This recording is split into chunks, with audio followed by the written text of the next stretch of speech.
Okay.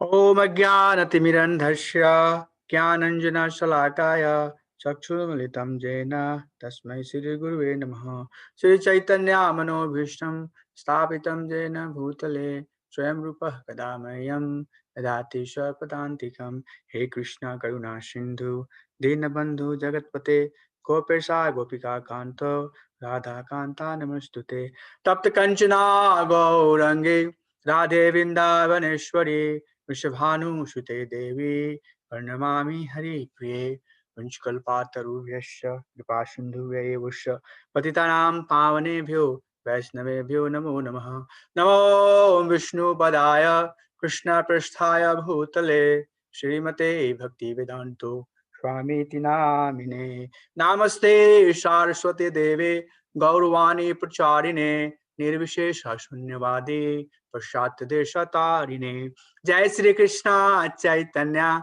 Prabhu Nityananda Shri Advaita Gadadhar Shiva Sadi Gaur Bhakti Vindo Hare Krishna Krishna Krishna Hare Hare Hare Rama Rama Rama Hare Hare.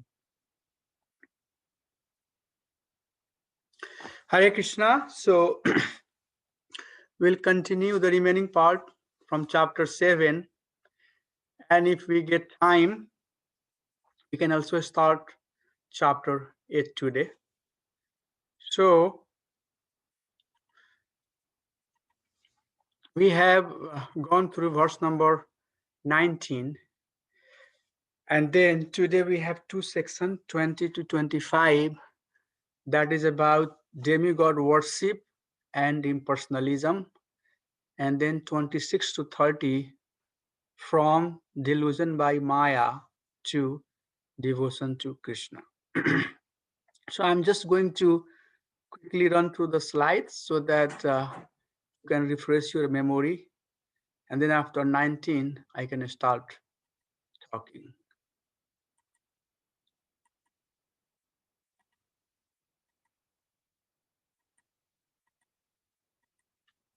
So verse number 16, Krishna is sharing with Arjuna that who are the people, those four Sukriti Jana who will come to him. And then if we see who they are basically Sakam Bhakta, means they still have the desire for some results. But still with that desire, Krishna is praising them, and he's saying that he loves all of them because they are approaching him, they are not approaching demigod or anything else. Then after that, basically the question comes that all the Sakam Bhaktas, they get the opportunity to become pure devotee. Of course, it happens bahunam janmanamante jnanvan mam parpadyante vasudeva sarvamiti samahatmano sadurlabha. Of course, they have to wait for some time to come to the stage of pure bhakti, but ultimately they get the opportunity, and not necessarily they will have to wait, but if they get the opportunity of sadhu, and if they serve the sadhu, then they may be able to start bhakti, serious bhakti, in this lifetime. So then what is the destination of the people, and who are those people who are demigod worship or impersonal? So that's the discussion we'll have today. So verse number 20 to 23, is talking about demigod worshipper. So verse number 20 says, who does demigod worship? And the answer is that one whose intelligence is stolen by material desires, one who has still desire for bhakti, still has desire to enjoy the material world. They accept various rules and methods in scripture under the control of their law, under the control of their low natures or desires. So they basically twist or manipulate the instructions of Shastra to fulfill their low desires. That's the point to be noted. They are definitely and not a very intelligent person, but whatever intelligence that they have, they use that, and they engage themselves into the ritualistic activity for the fruitive result. And then verse number 21 to 22, Krishna is saying that although they are demigod worshipper, but I give faith and results to their devotion, to their worship. So the faith and the result both is being awarded by Krishna. I make their faith study in worship of particular demigod, and thus they attain their respective desires. So they have such a strong propensity to fulfill their desire. Krishna accordingly award that person so that they can fulfill their desire. But in actuality, I bestow those benefits. So the results that they are receiving by worship of the demigod, that result is indirectly awarded to them by Supreme Personality of Godhead. So even they are approaching the demigod, but they are being awarded by the Supreme God. And their approach of going to demigod is indirectly going to Supreme Personality of God. They are not directly worshipping the Supreme Lord. And then verse number 23 talks that results of the demigod worship are perishable. So whatever results they get, those are not permanent. Those are temporary results. So antavat tu phalam tesham tad bhavati alpamedhasham. Alpamedhasham. Alpa means little, medha means intelligence. So Krishna is saying that men of small intelligence worship the demigods, and results they obtain are limited and temporary. So their results are limited and it's not permanent. And who they are? Alp Medhasham. So that is the point to be noted. That Tad Bhavati Alpa Medhasham very clearly. And I highlighted that word to make it clear that the demigod worshipper may be rewarded with some fruitive results, but they are still considered Alp Medha. Devan Deva Yajo Yanti Madbhakta Yanti Mamapi. But those who worship demigods go to their planet. They go to the planet of demigod. But my devotees ultimately reach my supreme planet. So that is a huge difference. The results and other things that's awarded uh, to demigod worshipper, of course, are benefit, or of course you can say that these are some of the basically gain or results that they achieve by worshiping demigod. but but the most critical difference is that if demigod worshipper doesn't come to Krishna, they will be basically back and forth, back and forth, back and forth, maybe going to the heavenly planet, coming back to the material planet, going to heavenly planet, coming to material planet. So they will continue, in the cycle of birth and death. They are not going out of the cycle of samsara. But once that devotee or that person surrender to Supreme Lord, then slowly and slowly, ultimately, he will come to the stage where he will do the pure bhakti, and he will go back to home, back to Krishna. So that difference is very important difference to be noted.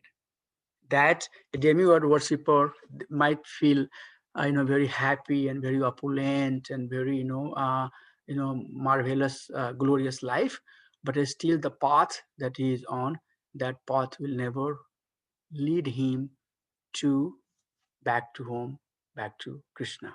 Rather, a person who has approached Krishna, slowly and slowly is on the right path, and he will go back to home, back to Krishna. And this is really very powerful, difference between demigod worshipper and and worshipper of the Supreme Lord. Then verse number 24 is talking about impersonalist.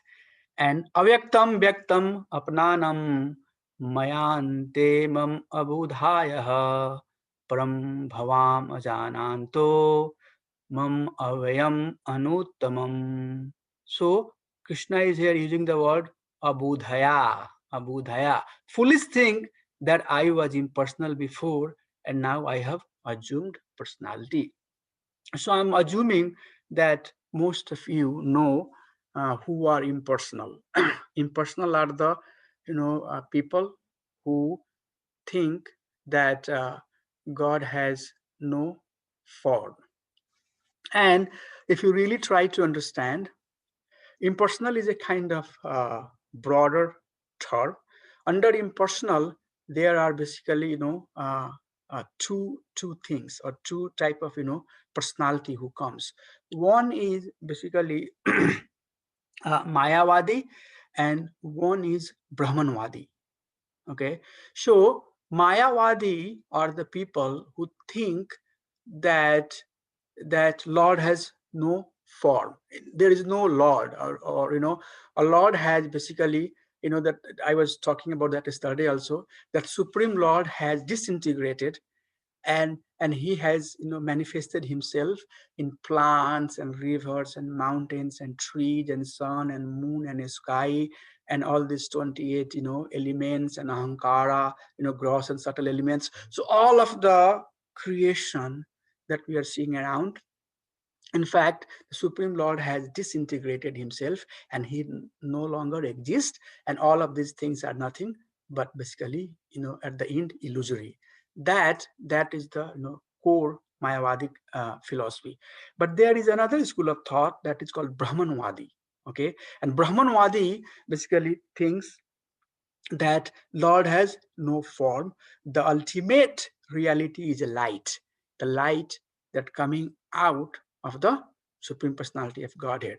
That is basically called, called effulgence. So effulgence is the ultimate reality. So Brahma is Satya, but everything else that we are seeing around, that has been manifested for the temporary basis, and then at the end everything will be annihilated. But that from Satya, that from Brahman, will basically is the ultimate truth. They do not go beyond Param Brahman. They do not have the conception of the super soul who is residing in the heart of each and every living being, which is none different than four-armed form of the Vishnu, Shodakshai Vishnu. And they do not have also understanding of the Bhagwan. So they go only up to Brahman. So when we use most of the time the word impersonal, you will see that, and our devotees also sometimes, I know they basically use this word impersonal for both type of people, both for Mayavadi and for Brahmanwadi. So that to be noted. But in some context, you will find that this impersonal, these impersonalists are referring to Mayavadi, who thinks that there is in fact nothing, just the Maya. Maya is everything. And sometimes it's referring to the Brahmanwadi, who thinks that the effulgence of the Supreme Personality of Godhead, we use the word Supreme Personality of Godhead, they're not going to use that word.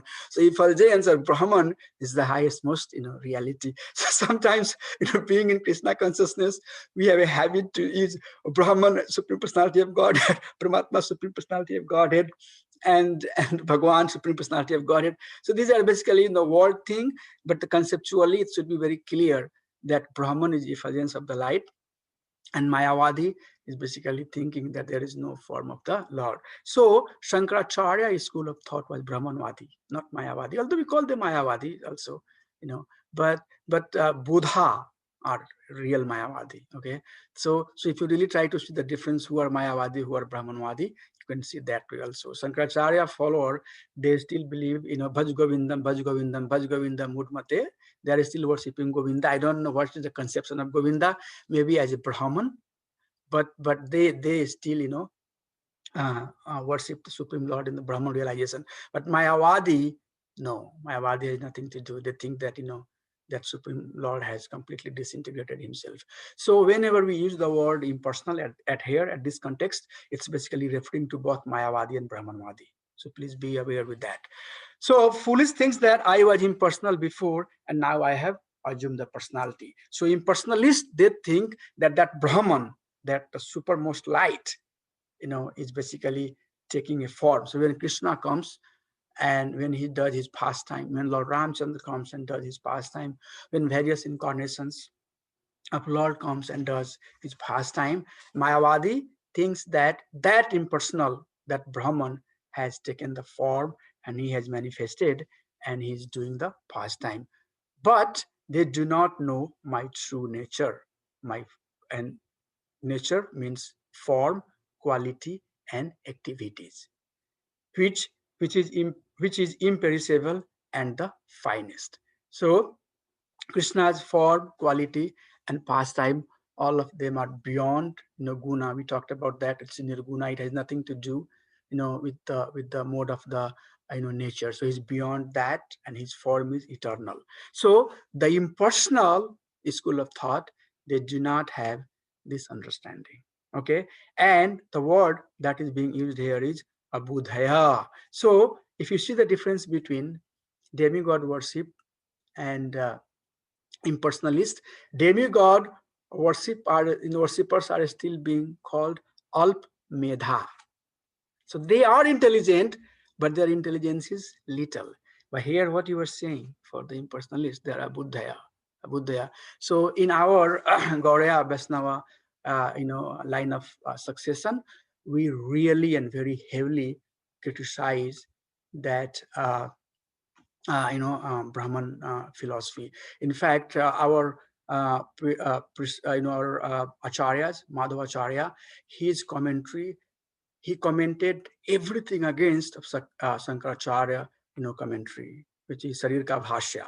So whatever commentary Shankaracharya, made about, Brahman understanding, Madhavacharya went after that and line by line, he refuted. He said, no, this is wrong. Lord has form. So whatever, statement uh, basically Shankaracharya was making against personal form of the Supreme Lord, Madhavacharya went against that and refuted that. And that mentality, that teaching is still coming through our Gauriya Vaishnava Sampradaya. And you will see that because we are the follower of Madhavacharya, so we are heavily against this impersonal philosophy. And that philosophy either is coming from Lord Buddha or it's coming from Shankaracharya. But Madhavacharya and Ramanujacharya, these are two of our acharya who heavily criticize that school of thought. So they are here. Krishna is also saying that they are abudha. They do not have intelligence. They are not alpamedha, but they are abudha. So hope this point is clear. I give some example also to make it a little bit more clear. Prabhu, I have a question. This is the show. Yes. So, Prabhu, that philosophy exists, though, right? Yes. Okay, and there are a lot of followers of that philosophy also. Yes. Correct? Yes. Yes. Okay, I just want to make it No, clear. so I talked, similar statement today in the morning Bhagavatam class, and if time permits, I will share with you. I refined it and I made it a little bit more clear. So yes, what we are following and what are the different types of school. If I get time, I'll go to that. But this is good question. We need to know that thing, in very clear and concise way. Yes. So those school of thoughts are still prevailing into the society, but we are from Vedanta school. We are from the school of Vaishnavism in Yes. concise way. So we have nothing to do with the Mayavadi philosophy or Karma Vimansha or Vaisesika or Nyaya or Sankhya or Yoga or Charvak philosophy, and all other atheistic and there is a atheistic school of thought, and then there is uh, theistic school of thought.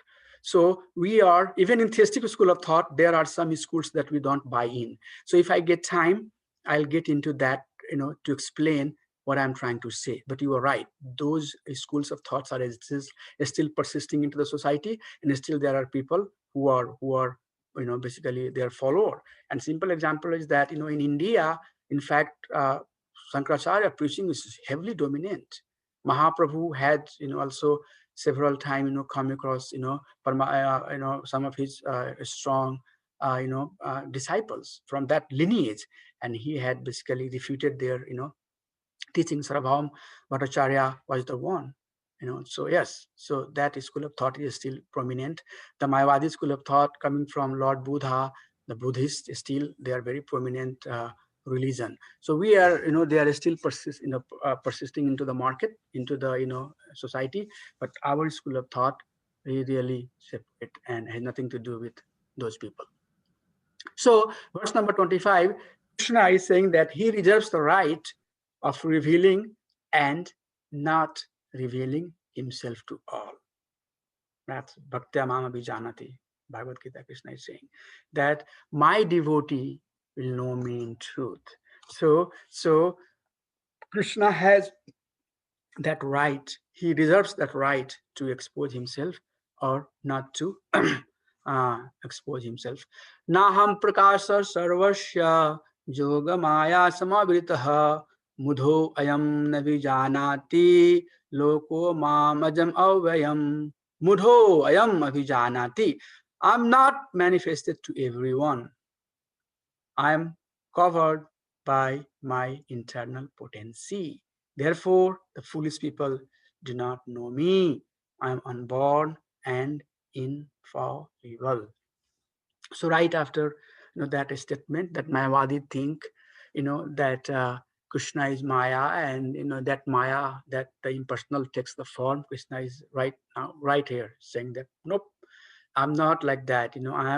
I have full right to keep my identity unrevealed to those who do not have faith into me. But further in the later chapter, he will say, Bhaktya mam abhijanati. I am going to open myself and let my devotee know who am I. So that was a segment where we talked about demigod worship and impersonalism. Now we are getting into a segment where we'll discuss about how the soul is transitioning from Maya to devotion towards Krishna. So verse number 26, Krishna is saying that he knows past, present, and future, nothing for us to surprise. Vedam samatitani vartamani cha arjunaha bhavishyani cha bhutani mam tu vedana kashanaha. Vedaham samtitani. I know everything that has happened in past. Vartamanani cha Arjuna. All that is happening in present, O Arjuna. Bhavishyani. Bhavishyani cha bhutani. And all things in the future. I know all living entities. Bhutani means all living entity. Mam tu veda na kashana, but no one knows of me. Dhunam janmanamante, Brahmand Varmiti Kono Bhagyavan Jeev. That Bhagyavan Jeev will be the one who will come to that stage to know Krishna. Also in this chapter, Krishna is saying that there are many, many people who are endeavoring for perfection. Out of those, few will come to the point of perfection, and out of those will come to the perfection. Hardly few of them will know who am I. Same similar statement that Krishna is knower of everything, but very few will know the Supreme Lord Sri Hari. So, verse number 27 is saying that the living beings are under delusion. Ichha dvesa samutena dvanda mohena bharatah sarvabhutani sammoham sarge yanti param tapah. All living entities are born into delusion. All living entities are born into delusion, samoham. So we were born into delusion at the time, at the beginning of creation, and are bewildered by dualities, dvanda moha. So we were born into the uh, illusion, with some delusion, and on top of that, we are bewildered by dualities of the material world, arising from the desire and hatred, continuing from previous life. So, Patanjali Sutta also talks about what are the reason of our suffering, but I don't want to deviate and talk about that. But those points are in a subtle way mentioned here. So this karma and this, dvesha, hatred, is basically the cause of our suffering. And today, I was hearing class of my Guru Maharaj, and Maharaj was saying that if we love Krishna, then there is no room for no room for hate. How it's not possible that we are loving Krishna simultaneously we are carrying some hate for anybody. And this thing was very, very, eye opening for me. Same instructions we hear again and again, but it has different impact. What's your mood at that time, what you are looking for. So that statement made a very, deep impact on my understanding that right now, in the name of dharma, we are saying that we are Krishnite, and and we have hate for the people who are not, believing in our, school of thought. We have hate for the people who are not like us. We have hate for so many reasons. There are so many things, but in reality, a devotee cannot have, should not have hate for anything, because Krishna is saying, aham bij pradapita, I am the seed giving father. So all of these living beings are basically, my part and parcel. Mama yansa jiva loka jiva bhuta sanatana. This whole living being are my part and parcel. Okay, so I may hate Ashok Prabhu for XYZ reason, but in reality, Ashok Prabhu is also son of the same father, who is my father. So we are brothers, And if I love my father, then my father will be very happy if I love my brother, right? So it doesn't matter whatever forms and feature we are seeing. And that is why when we come to the highest stage of Krishna consciousness, we say that, Ishvara, Krishna is present, everywhere. Krishna is saying here that, what was that verse? Bahunam janmanamante jnanvan mam parpadante vasudevam sarvamiti. Vasudevam sarvamiti samhatmanasa durlabhav. Seeing that Vasudevam is everywhere, it's very, very rare. But if you really try to understand that Vasudev, who that Vasudev is, and how I'm related to that Vasudev, and how other personality, other living beings are related to that Vasudev, then where is hate? There is no hate. Yes, the understanding, the level of understanding could be, different. So there is disease, and there is a person who is diseased. We have to love the disease, not the disease. I don't know if I'm making sense or not. So we have to love the diseased, disease, not the person who is, basically impacted by it. Yes. So we have to hate the problem, but not the subject on which that problem is imposed. So that is why one of the quality of the bhakta, the pure devotee, is that compassion, humility. And I was reading Srimad Bhagavatam, 18th chapter, when Maharaj Parikshit was cursed by Brahmin boy. Maharaj Parikshit is not counteracting, and then then the verse is coming, that says that pure devotee even is being humiliated, even is being cursed, even is being killed, but he does not, basically have any aversion for that, because he knows that everything that's happening, the real cause is the cause of all the causes, Supreme Personality of Godhead. So that's the basically, point is mentioned here, that the living beings are put into the delusion. Why they're put into the delusion? Because they have some desire, and to fulfill their desire, they are into the delusion so that they can continue a blissful life. So then question comes that how we can, or how one can be free from this delusion. And then that is being answered in next section. So, uh, going to verse number 28, who can do determined bhakti? Who can do fixed bhakti? यस्यं तवन्तगतं पापं ज्ञानं पुण्यकर्मणां ते द्वन्द्वमोह निर्मुक्ता bhajante mam dridhavartaha. So who can do firm bhakti? 3 points are given here. These points to be noted, and might be one of the questions for the exams. So who can do determined bhakti? Yasham tav antagatam papam, whose sins are eradicated. Jnanam punya karmanam, who acted janmam punya karmanam, who acted piously in previous and present lives. Who acted piously in previous and present lives. Te dvanda moha nirmukta, who is free from the duality of delusion. That person can engage in devotional service with firm faith. So we can see that this firm faith in bhakti is not something that comes very easily. It's not something that we can come to in the early stage of our bhakti. And I'll talk a little bit about that after this slide, because that is the theme that we are going to carry from chapter 7 all the way chapter 12. That Ramajan Prabhu. Hari Bol So what is that? Whose sins are eradicated means?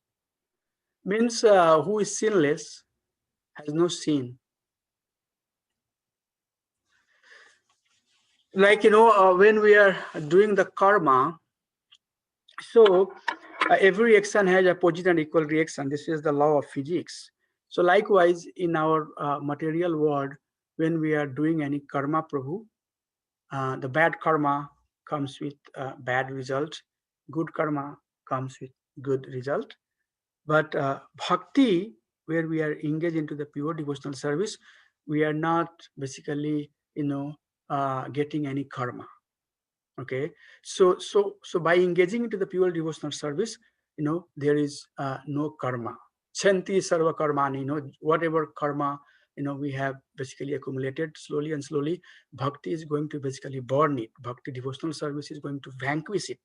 So so so not doing the good karma, not doing the bad karma, rather being engaging into the devotional service, we can eradicate our sin. Okay, so if you are doing the charity, and we studied that in chapter in previous chapters, in chapter 6 there was some of that if you are doing charity, then you are basically adding punya in your account, which means you'll go to the heavenly planet and you'll enjoy. If you are eating meat and doing illicit sex, you are smoking and drinking and promoting cheating and lower propensity, you are getting the bad karma. And for bad karma, you may have to go to the lower birth. You may end up having form of cat, lion, dog, elephant, tiger, plant. Or even if you go lower than that, then you may have to go to the hellish planet, atal, patal, sutal, rasatal, talatal, like that. So we are on the earth, basically it's the middle of the planet. The lower planets are basically the hellish planet, atal, patal, sutal, rasatal, bital, all of that is there. And then maharloka, swargloka, taploka, janaloka, like that, on the heavenly planet. So bad karma, if we do, you go down. Good karma, you go up. But by doing bhakti, we are basically not doing the bad karma, not doing the good karma.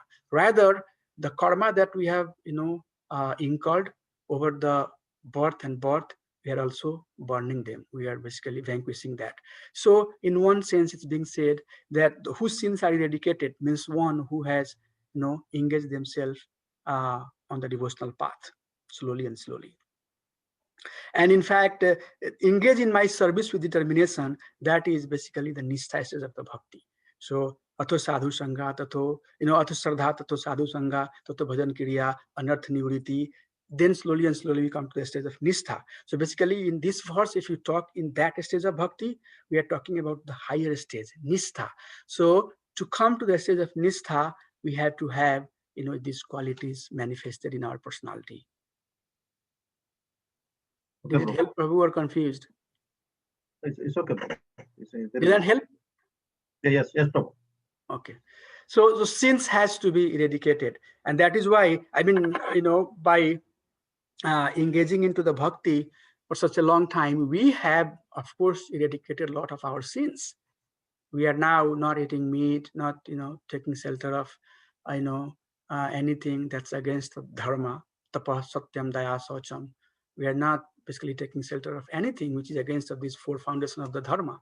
So we are definitely cutting off of our, sins from previous lives too, no doubt about it. So slowly and slowly, we'll come to the stage where our bhakti for Krishna will be formed. And next slide will help you understand a little bit more. I think so it will help you what I'm trying to make a point. So verse number 29 talks about mukshkami bhakta. Jara marna mukshasya mam asritaya yatantiye te brahma tad vidhu kritsanam adhyatmam karma chakhilam. Intelligence person is striving for liberation from old age and death. Jan karma mokshasya. Take my shelter in devotional service. So Krishna is appreciating here. Even somebody comes to him for getting out of the cycle of janma and karma. He's saying that that person is intelligent because he's taking shelter of him. They are actually Brahman because they know all about Brahman, the self, and the transcendental activities. So Brahman word has basically many layers of the meaning. One meaning of the Brahman is basically the soul, self. Self is also Brahman. The another meaning of the Brahman is basically Lord. No. And then the third meaning of the Brahman sometimes is also for Lord Brahma. So each verse that we are reading into Bhagavad Gita has infinite many meanings also. The terms, the way you pronounce, the way you say it, will have different meaning.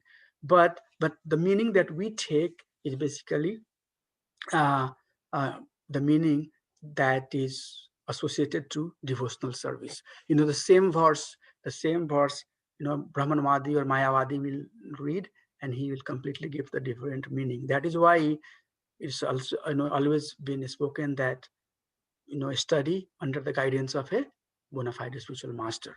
So here basically Krishna is saying that even somebody comes to him for liberation, he's intelligent person. But of course that person is coming for moksha. Moksha kami bhakta. The word is being used kama. Still that person a desire, but that desire is for liberation. Then we are getting to the last verse of this chapter. Those who know me, sa adhibhuta adhidaivam mam, sa adhiyagyam chaye vidhu, prayana kale api cha mam, te vidhu yukta chetasaha. So those who know me as adhibhuta, adhibhuta, it should be adhibhuta. I is missing there. Adhibhuta, the governing principles of the material manifestation. And we talk, you can look back those slides that I presented, three super soul of this material world. So those who understand me, Adi Bhuta, the governing person, who has helped and manifested this material creation, Adi Daiva, the controller of the demigods, and Adi Yagya, the benefactor of all the sacrifice, or in full consciousness of me and can understand me even at the time of death, at prayan kal, at the time of death. So person who understand Krishna as Adi Bhuta, Adi Deva, and Adi Yagya, they are the knower of the Supreme Lord in full. Krishna is saying in full consciousness of me, and that person can remember me, can understand me even at the time of death, prayan kale. So with that, we had knowledge about Supreme Personality of Godhead. Krishna very extensively shared who he is, and also we studied about who can surrender to Krishna, who is not surrendering to Krishna, the demigod worshipper, the impersonalist, and then finally Krishna is revealing himself, that who he is, and then we are summarizing with these three, technical word, which is further going to be elaborated in next chapter. In the very beginning of the chapter 8, we'll be basically talking about this same thing. So those who know me as Adibhuta, Adideva, and Adiyagna is the knower of me in full. So that's how this chapter ends. In this chapter, Krishna has described 6 types of devotees. Okay, so this is something we have to remember. There are 6 types of devotees here that's being described: Artha, Artharthi, Jigyasu, and Gyani, based upon verse number 16. And then Mokshkama, we just studied verse number 29. And then Keval Bhaktya, which is mentioned in verse 1 and 19. And we are going to further, in the remaining of the chapter, going to study about, Keval Bhaktya. Okay, so here is a beautiful summary that I would like to go over. And this summary, as I said, is going to help us understand the future chapter. Also, some of the questions that we had and about the karma and eradication of the karma, I'm hoping that by understanding this, this slide carefully, will help us understand, what we have spoken so far. So there are 3 types of bhakti. The first one is called Guni Bhuta Bhakti. Second one is Pradhani Bhuta Bhakti, and third one is Keval Bhakti. So Guni Bhuta Bhakti, Pradhani Bhuta Bhakti, and Keval Bhakti. 3 types of bhakti. Guni Bhuta Bhakti is a bhakti that is mixed with the tendency of jnana, karma, and yoga. So this is a mixture. But in that mixture, bhakti is very little, very little. The dominant part of that type of bhakta is karma, jnana, yoga for fruitive results such as bhukti and mukti. Okay, so this Guni Bhuta bhaktas are the bhaktas who have little bit of the bhakti, some guilt, feeling some guilty. I have so much things that I'm doing. I'm feeling a little bit guilty. So on the weekend, I'll go to one of the temple and pay obeisances and give some donations. I'm free from my guilt. But still next day, same propensity, same desire, same behavior. So they are basically, they have some faith, some belief, but the way they deal with things, bhakti is very little, and most of the things that they do are for kama or for their desire and for their material benefit. So they are basically known as karmi, jnani, and yogi. But please be very careful here. We are not calling here karmi means those karmi who are atheist. Sometimes, when we use the word karmi, we are using atheist and non-believer of the God also. But here, we are basically talking about the sakam karmi. Okay, but they have some faith, but their faith is not fully matured. They are not fully into Krishna consciousness, but they are on the path, and there is chance for them to become devotee. So in the bottom, you will see that I have a red and green color, combination, a box. So in that box, basically, red color and green color. Green color is bhakti, and red color is anything else, everything else, karma, jnana, yoga, whatever you call it. So in that segment, there is little bit of the bhakti, and rest is basically so many other things that you can call it out. Higher than that is pradhan bhuta bhakti. That is also a mixed state of devotion. But in that state, basically, bhakti is dominant.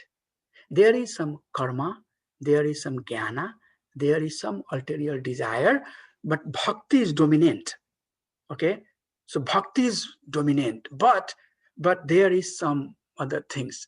And we can say, like, uh, most of the time we might be falling into that category. Whenever we get free time, we are doing bhaktis, but we are grihastha, we have to work, we have to support the family, we have to have the means and and methods and resources to sustain and support our Krishna consciousness. So we do have some desire, some activity that we do outside, but everything that we are doing to support our bhakti process.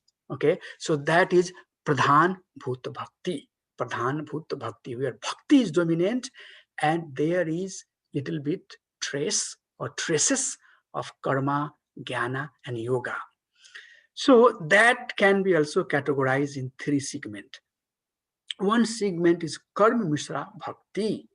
Bhakti is dominant, but there is some components of karma, and artha, jigyasu, artha, arthi. Those 3% comes under that categories, where they are devotee, but the karma is prominent.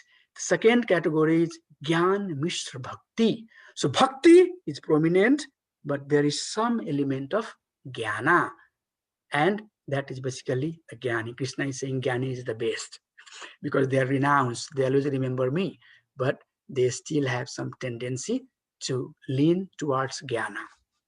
And then in next chapter, Krishna is going to talk about Yoga Mishra Bhakti. We haven't talked about that, Yoga Mishra Bhakti.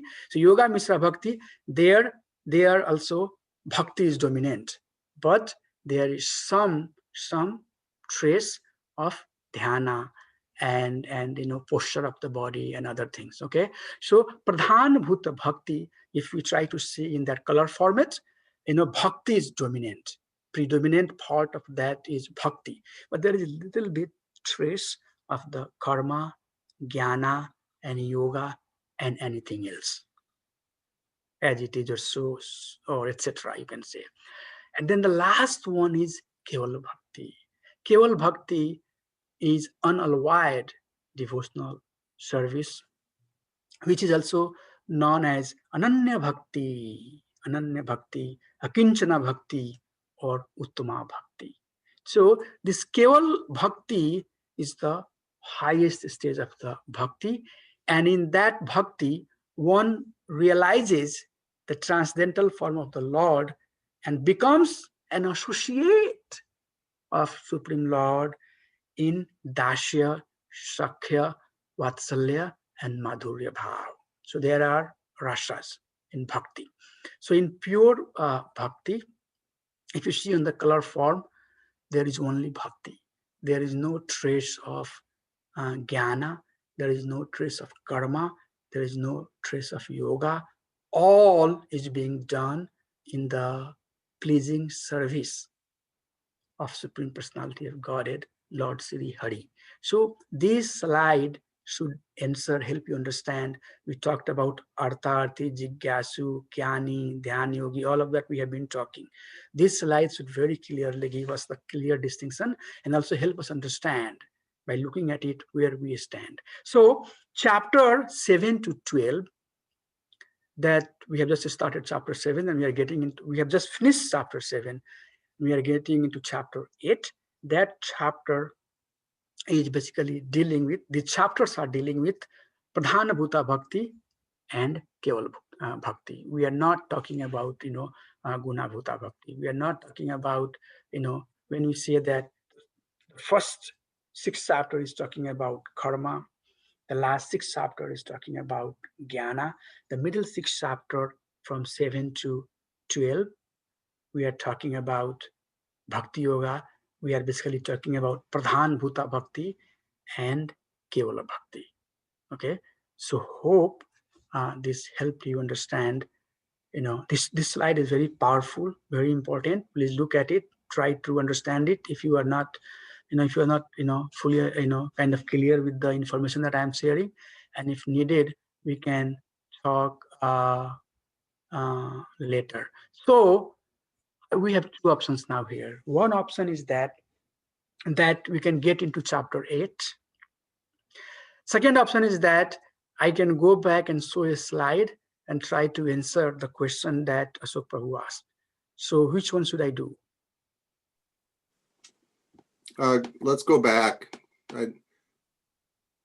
That's my vote, Prabhu. Go back Just means to answer the question. yes. The answer to the question, yeah. Okay. So let me share the screen.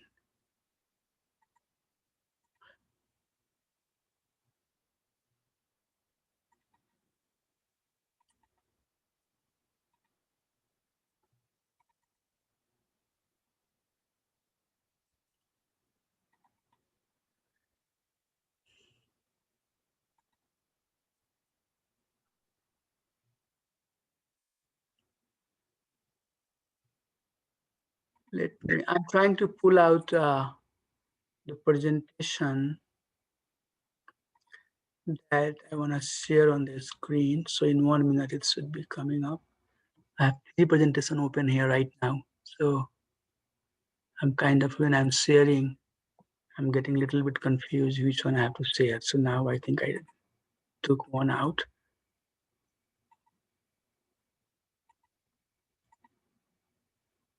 Please let me know if you can see the screen. Are you seeing the screen? Yes, Prabhu. Okay. Yes, So I'm going to share very important information. And I made some changes to this slide today, but this is very important information that we should know. And I think I talked about this this morning also in Srimad Bhagavatam class, and this will also help understand Ashok Prabhu questions. So there are so many religions, so many beliefs, so many thoughts and teachings all around us, and we get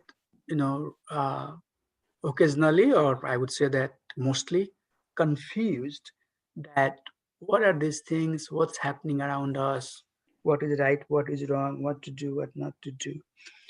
And that confusion happens because we are trying to mingle so many things together. So I'm presenting this subject because we talked about Mayavadi, we talked about Brahmanwadi, and then Prabhu asked that do they still persist? So my answer was yes, they are still into the society. So here are different school of thoughts or theology, not thought, let's put it thought, which are persisting into society today. One side is the school of thought, which is atheistic view. They say, they talk so many things, but they are not backed up by bona fide Shastra. And then the other side, there are darshanam, there are theology, which are supported by Acharya, supported by Shastra. Okay, so theology that is coming through the disciplic succession and has been supported and sustained by Acharya and Shastra. On the other hand, athomant, tathopant kind of behavior, there are some atheistic views where things have not been supported by Shastra. And on that, the topmost is basically Charvak Darshan. You all have heard this Charvak Rishi is a very, very powerful personality, and he basically is the god of the atheism. He is the man, or he is the acharya or person, you can say, who extremely promoted and taught people about atheism. And the underlying principle of that school of thought is that yavat jivet sukham jivet rinam kritva ghritam pibet bhashmi bhutasya dehasya punar agmanam kutaha. They are saying that who knows that there is even birth after this death. So don't worry about anything, as long as you have this body, even if you have to take the date, but yavat jivet sukham jivet. Whatever time you have gotten on this material world, live a happy life. Okay, and now you can see where that teaching is persisting in the West world also. Hey, Prabhu. Yes. This is Ram Kishore. When was he alive? When did he? Where's he long back, even before Shankaracharya. Oh, okay. All right. Thank you, Prabhu. Charvak Darshan. Charvak is like very, very old philosopher, and in fact, Sankaracharya was one of his prominent disciples. Okay, thanks. And then another school is Jnana Darshanam. Jnana Darshanam is basically based upon escapism, where the main fundamental is that ignorance is bliss. Okay, Gyan Sunila Hoya, Gyan Sunilo Hoya, Sarvanas. By that school of thought, believe that if we get the knowledge. So right now here we are getting the knowledge of Bhagavad Gita, knowledge of the Shastra. They believe that our intelligence is limited. So if you try to understand something, it's going to create more knowledge. So we do not have to really pursue any knowledge and do whatever makes you feel and do good. And I think in China, that type of thought process, that type of school is very prominent. Chinese, if you talk to them, you'll find out that they basically have a very hodgepodge understanding about that thing. And then the third school of thought is basically Ajivika Wad, extremely materialistic philosophy, where they are giving emphasis on scientific advancement, that by scientific advancement we can solve the problem of the life. Any problem that you are seeing into the society today, science is the answer for that. And there are people, please believe me, there are people who say that yes, we have made so much scientific advancement today that we can answer so many questions now that we were not able to answer years back and thousands years back. And so they say that science is the answer. So that's called Ajivika Wad. And then there is Theravada, which was the school came from Lord Buddha's teaching, because when Lord Buddha was on this planet, he wanted his topmost priority, although he was basically Supreme Lord himself, but his priority was to basically stop killing of the innocent animals, and he kicked out all the Shastra. He said that burn all the Veda back. We don't want Veda. Veda is teaching wrong message. All you have to do is that be emotionless, and don't interact with anything, and just be shunya, just meditate on the shunya. And then there is another school of philosophy which is called Jain philosophy, and that Jain school of thought is called also Adrishtavad, or Anaik Anantavad. So what is the meaning of that school is that they believe on certain thing, and at the same time they doubt. So that's what the school is. Oh, we believe in God, but not completely. We believe in ourselves, but not completely. Oh, we believe in that there is life, but not completely, because we are dying also. We believe in God. If God is there, then why we are not seeing him? So yes, there is God, but there is no God also. So that is basically Jain philosophy, which is also called Adrista Wad. So these are the 5 or 6 school of thoughts which are not based on Shastra. But on the other hand, there are the Hindu belief, the Hindu theology has this 6th darshanam. It's called Shada Darshanam. And these Shada Darshanam are extremely supported by Shastra. So Sankhya, we in Bhagavad Gita, Krishna, we have been used the word Sankhya philosophy. Sankhya is basically analytical understanding of the subject, and the Acharya for that subject is Kapila Muni.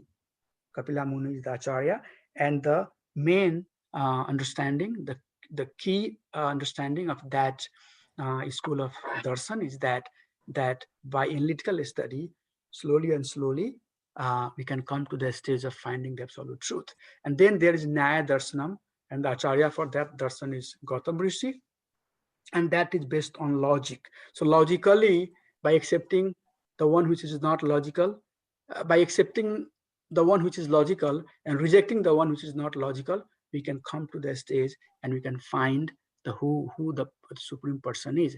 And then Vasishikha is basically the rishi for that is Kanada Muni, and that school is similar to Jain school, but this is most upon the the teaching is based upon the particularity of the substance. So it's basically it goes on the status of atoms and electrons and protons and neutrons, and then it basically starts thinking on that subject. So it's kind of more of a materialistic understanding of the spiritual subject, but this is also supported by shastra, based upon shastra. And then the another thing is yoga is of course very famous theology, and the rishi for that school is Patanjali rishi, and that's based upon the bodily posture and meditation and contemplation. And then the fifth darshan is mimamsa, karma mimamsa, and the rishi for that school is Jamni rishi, and that is basically karma mimamsa. That school of thought basically believe that karma is driving the things. Okay, karma is driving the everything, and we also say that we are suffering because of our past karma. So they are karma believer, and they use Vedic teaching, Vedic rituals in the form of a karmic activity to nullify their sin, nullify their karma. And then the last one is Vedanta Darshan. And that Vedanta Darshan, the Acharya for that Darshan is Vyasdev.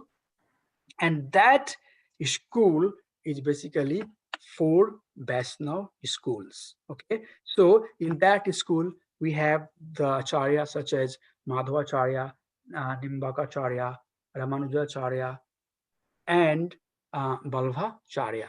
So Madhvacharya, Nimbakacharya, Ramanujacharya, and Balvacharya, these are the 4 prominent Acharya of that Vedanta theology. And then they have some distinctions such as, Shuddha Advaita or Vishisht Advaita or Keval Advaita or, or Achinta Veda Tattva. So I'm not going to get into all of that. We are the believer of basically the green one on the top. We are coming from Lord Brahma's, Sampradaya. Madhvacharya was our prominent Acharya, followed by Mahaprabhu, and our school of thought is Achinta Veda Tattva, simultaneously one and difference. So I'm not going to get into detail of that, but the point that I was trying to make is that we are believer of this Vedanta theology. Everything else basically not the subject that we meditate or we think or we are even concerned of. But do they exist in the society today? Yes. The answer is that all of the darshanam, that's 6 darshanam, the astic view, the theistic view of the darshanam, and the atheistic view of the darshanam, all of these are persist and prevailing into the society today. But those are not that we have to really worry for. Rather, our school of theology is that we follow the Vedanta, and our prominent Acharya is Vyasdev. Okay, so this definitely, I don't know how much it's helping you. It helped me a lot. It helped me answer so much confusion that I had about dharma and about teaching and about things going on around, floating around, what is right, what is not right, because all of these things are coming from different school of thoughts, and then it get mixed up, and depending on who you are talking to, you will have different degree of understanding. That is why it's very essential that in the process of bhakti, as we are trying to be a staunch devotee of the Supreme Lord, a staunch Vaishnava, we should know what is wanted and what is not wanted. We should know where is our goal and how we proceed on that goal. So to answer that part, I tried to basically share that slide with all of you. Thank you, Prabhu. I just wanted to clarify one thing. This is Ashok here. So in the Vedanti society, where you put Vyasdev, you put 4 Vaishnava schools. Correct, right? So where's the Advaita philosophy fit in there? Advaita is there too. I see. Can you? But Advaita is not basically. So if you, I didn't talk about that slide, Prabhu. Yeah, but in the next slide. If you see here in all the yellow color. Oh, I see. It's at the bottom. Yeah, I couldn't see that. So yeah. Right. So Advaita is there, but Advaita is basically Shankaracharya philosophy, and that is not the Vaishnava school of theology. That's why the color is yellow. So if I present this slide, I'm going to present it from the bottom, not from the top. Okay, all right. So I will come from Advaita. Can you go up?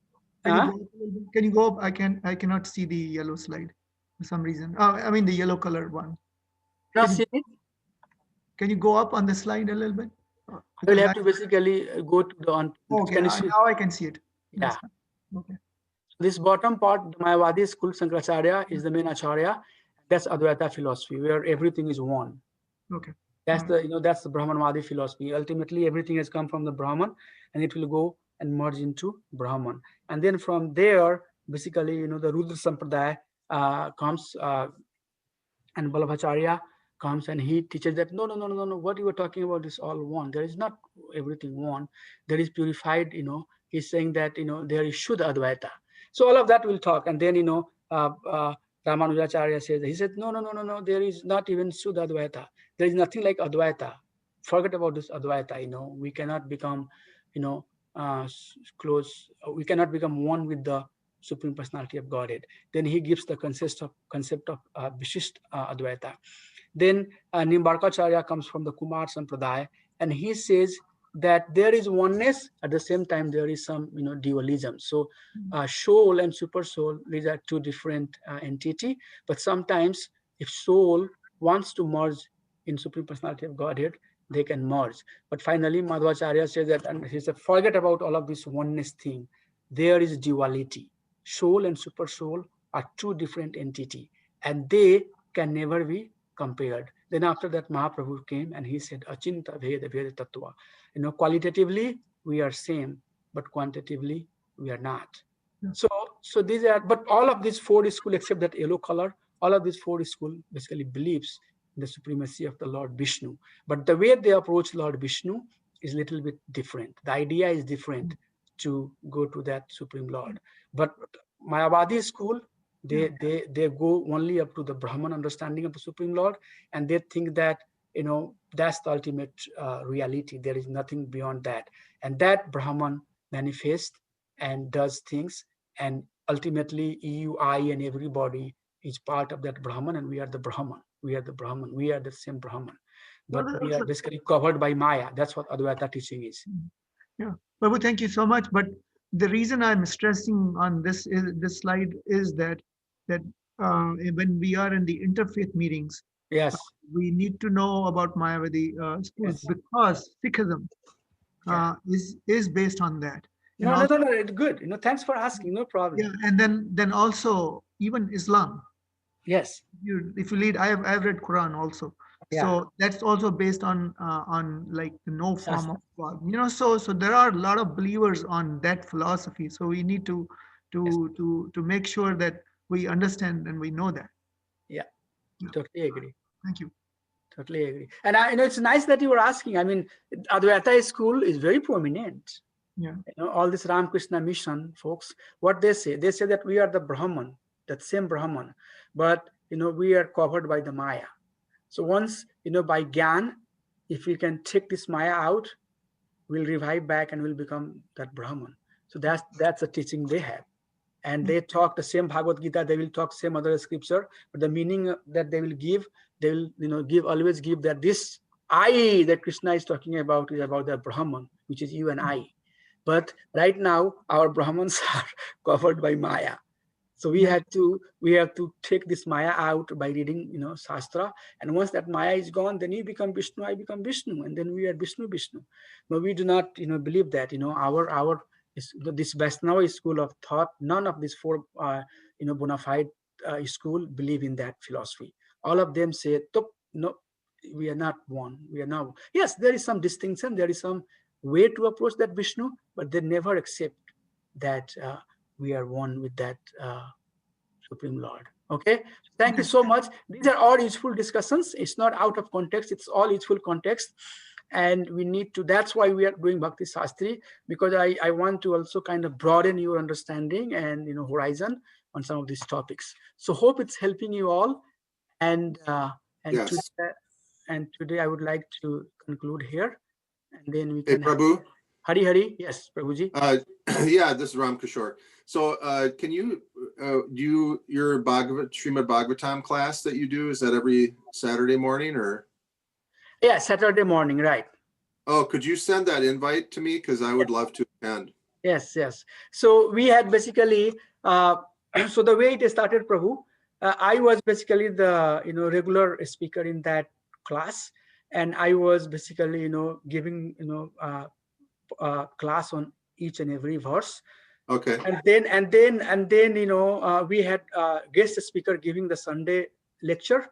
But now we are deciding that we should also have our local devotee give the lecture, so that we Nice. all can also get the opportunity to basically continue our learning and share and be good at preaching. And then the morning Saturday program that I had other devotee helping me. Now most likely after 1 or 2 weeks I'm going to just do by myself, and then Okay. I'll go back and I'll be making the presentations. So that's very good if you want to really study Srimad Bhagavatam systematically. Whatever Yeah.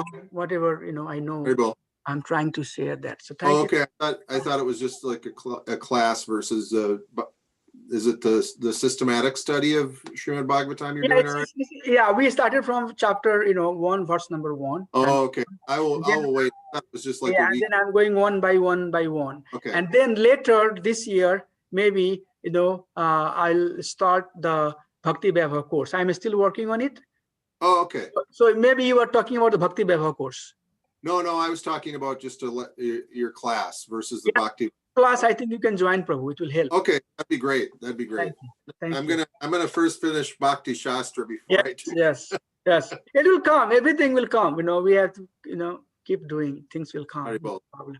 Thank you. So we'll have the Vaishnava pranams. Thanks for your time and patience. Vanshkalpatarubhyascha kripa sindhuvya evascha patitanam pavanebhyo Vaishnavebhyo namo namaha. Assemble Bhakti Vrinda ki jai. Nitai Gaur Prem Nandi Hari Hari Bol. ISKCON founder Acharya His Divine Grace Shri Bhakti Vedanta Swami Sri Prabhupada ki jai. Thank you so much. Hare Krishna, Dandavats, and I'll see you all next Saturday. Hari Bol. Hare Hare Krishna. Hare Bol. Krishna.